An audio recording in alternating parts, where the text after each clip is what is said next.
one thing I wanted to look at in particular was that the application of the Dark Triad in business, because this has actually been one of the areas where it's been most widely researched, and it's quite interesting to see how legitimate the assessments of Dark Triad people being, someone you want to gravitate towards, does it actually have real world evidence that they actually are successful, or they actually are somewhat intelligent, maybe.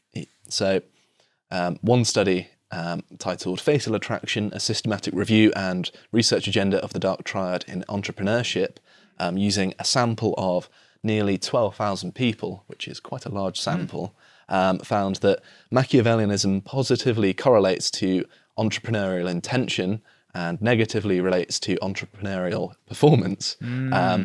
Narcissism positively relates to entrepreneurial intention and entrepreneurial performance, so both. And psychopathy positively relates to entrepreneurial intention and negatively relates to entrepreneurial performance. Right. So the only one that actually is predictive of some sort of business success here, according to this very large study, is narcissism. Well, so, if you're doing sort of handshake deals and the entire thing runs on relationships, then if you have a mutual compelling confidence, if you can blag your way into a deal, then that would be very successful. Whereas if you're, what's the old phrase? The people you tread on the way up will kick you twice as hard on the way down. If you're a Machiavellian, or if you're an impulsive psychopath and will end up sabotaging your own best laid plans, then people will screw you over to also get to the top. So, so if be very careful that you don't try and stab people in the back, because they'll wield that knife against you when you're at your lowest point. Yes, and of course, there is the fact that this is validating the notion of faking it till you make it, which I actually don't agree with a lot of the time. I mean, in some occasions, if someone's like almost clinically impoverished in some sort of dimension, then by mirroring these behaviours, they can then make them habitual and then get out of that. But for a normally functioning person, just focus on gradually building stuff. I am scornful of this faking it, because then, of course, you embody presenting a fake persona, which puts you more in bed with the sort of psychopaths than, fostering genuine virtue. Yeah, see our Manosphere podcast on why trying to make instincts into a rationalistic framework will lead you to some very bad conclusions, like chase a woman because her running away is not a rejection. Very Dark Triad. Yes, and another study which I quite liked that I've picked out for focus is one titled Insert a Joke About Lawyers Evaluating Preferences for the Dark Triad Traits in 6 Occupations. So it goes through and summarises lots of the entrepreneurial research a little bit later from this study. And I'm going to read a quote here. In general, those high in Machiavellianism and psychopathy seem to dislike occupations that involve caring for others. I mean, shock. While narcissism is associated with an interest in enterprising, artistic and social vocations. Ain't that true for media? God almighty, lots of people have very high opinions of themselves and get up to all sorts of sordid things behind the scenes which they hope will never come back to bite them. See Harvey Weinstein. So it also mentioned that Danish and German students enrolled in business, management and economics related majors appeared to have elevated levels of Dark Triad traits compared to students in other majors, which I can kind of attest to with my personal experience, that these people were pretty ruthlessly ladder climbing from when I came into contact with them. Obviously in the psychology department, lots of people high in empathy. So I know. So a girl I dated that was, oh god, I'm going to get in trouble for this. Was a business student, and she was very impulsive and turned on a dime, but very ambitious and very successful in many respects in sports and student politics and things like that. And then I know of another girl, won't say the name because she's fairly prominent, that is just an outright compulsive liar, but has very successful short-term gigs in the public political space. Let's put it that way. You said that very carefully. I did say that very carefully, yes. Yeah, you will never find out who it is, but God, is that accurate. It's also funny to me that Jordan Peterson and his colleagues piloted that self-authoring suite and the accompanying Big Five personality test that was quite interesting in universities in the Netherlands So it's quite interesting that reduced dropout rates when you try and actually self-actualize and assess yourself. So when you have that self-consciousness, you're better. But students in those disciplines who don't have that moral constraint to their disagreeableness might go down some very dark backstabbing paths. Yeah, well, in business, I think that certainly helps. I have a sort of very cynical view that it's almost like the prisoner's dilemma, that if you actually trust someone, well, mathematically speaking, you're less likely to succeed and get your own ends, because the rational thing is always to betray someone if it means that you'll become more successful, which is a shame, really. Yeah. But it's an unfortunate reality, at least in my opinion. An inextricable part of human nature, hence why we're covering it, so you can be aware. Mm-hmm. So they say, in summarising some of the research previous, people high in narcissism are more likely to emerge as leaders or heightened levels of extroversion. Despite taking more risks and engaging in more capricious governing styles, CEOs perceived as being high in narcissism also appear to have no worse performance than CEOs perceived as low in narcissism, and are more likely to endorse acts of status-enhancing corporate social responsibility. Ugh. So performative wokeness explained by... Yes. The desire to have a positive outward self-perception. Absolutely. Right. So, and I'm quoting directly here again, similarly, narcissism in hedge fund managers is only associated with poor investment returns when the returns are penalised for the amount of risk involved. So maybe propensity for risk-taking is a key factor here. Right. So those high in narcissism also tend to have higher salaries and have subordinates that report receiving higher salaries and a greater number of promotions. Notice here that their subordinates also receive higher salaries. So is this the argument for the neo-reactionaries trying to install a autocratic monarch in saying that you want someone who's a sort of figurehead but that is accountable to the general public because they have more of a stake in being outwardly perceived as benevolent? So you basically want a narcissist in charge. Is that what that idea is? God, that's disconcerting, isn't it? It doesn't mean their arguments are right. No, I'm not saying they're right. I'm just trying to understand the rationale, yeah. So moving on to Machiavellianism, in contrast to narcissism, those with Machiavellian personalities appear categorically unfit for leadership positions. Employees of supervisors high in Machiavellianism are more likely to challenge the status quo in order to improve the business, but this effect only appears when the leader is also charismatic. When perceiving themselves to be in a position of power, Machiavellian leaders also have the unfortunate tendency of abusing their subordinates. Given that fact, it is not entirely surprising that employees with bosses high in Machiavellianism tend to have lower job satisfaction and greater emotional exhaustion, as do employees with bosses high in psychopathy. Right, so you have to be an incredible narcissist to get away with using people. Yes. Hence why Bundy flew under the radar for so long. Right. Interesting.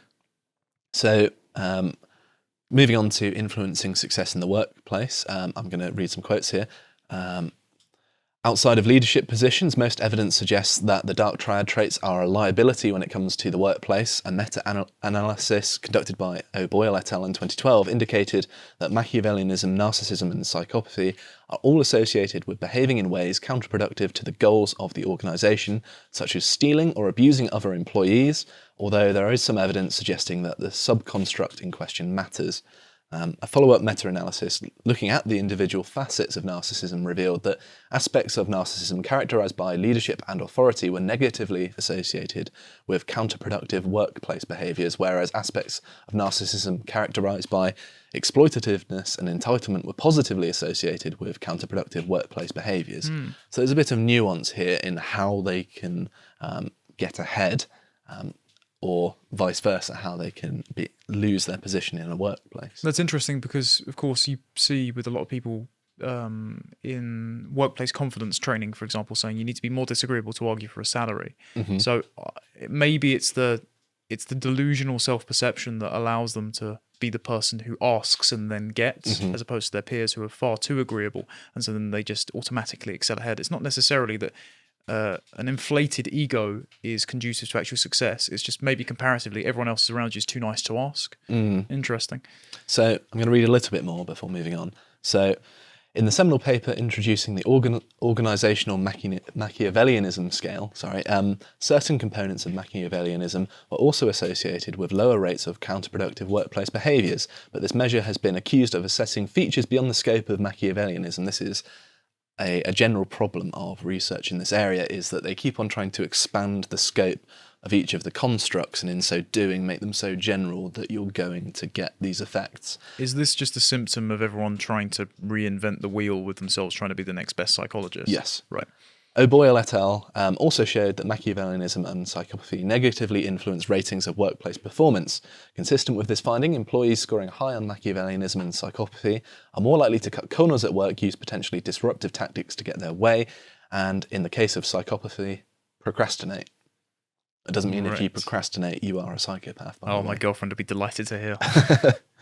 Students high in the Dark Triad are also more likely to cheat and plagiarise, blame others for their poor academic performance, and believe acts of academic incivility, for example, trying to dominate the classroom, are appropriate. Machiavellian employees also seem to be perceived as less innovative by their supervisors.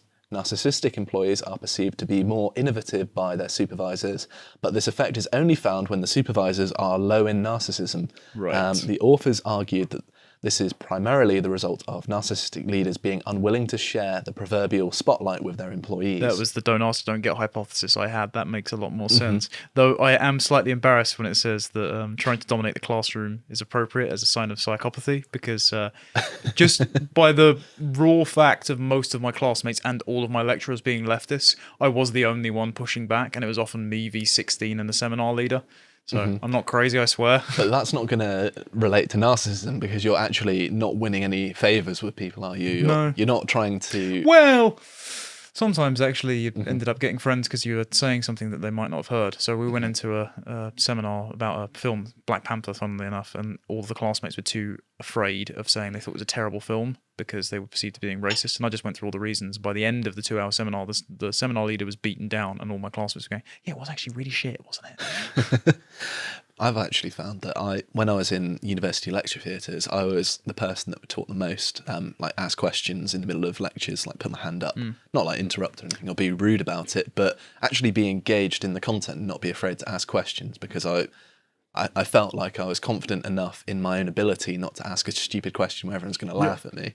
So, you reminded me what I'd forgotten earlier. Actually, there was a quote from the Falling for a Killer documentary on Amazon Prime, where there was a college lecturer spoke about teaching Bundy, and the entire class. He said among the sea of unwashed, unsightly hippies, Ted Bundy was the sole voice of reason, because he was the only man at the back of the class who stuck his hand up when they were all going, "We should get rid of the college grading system." And he was saying, "No, we should do things properly, and you should be graded based on merit." And it's like, well, broken clocks and all that.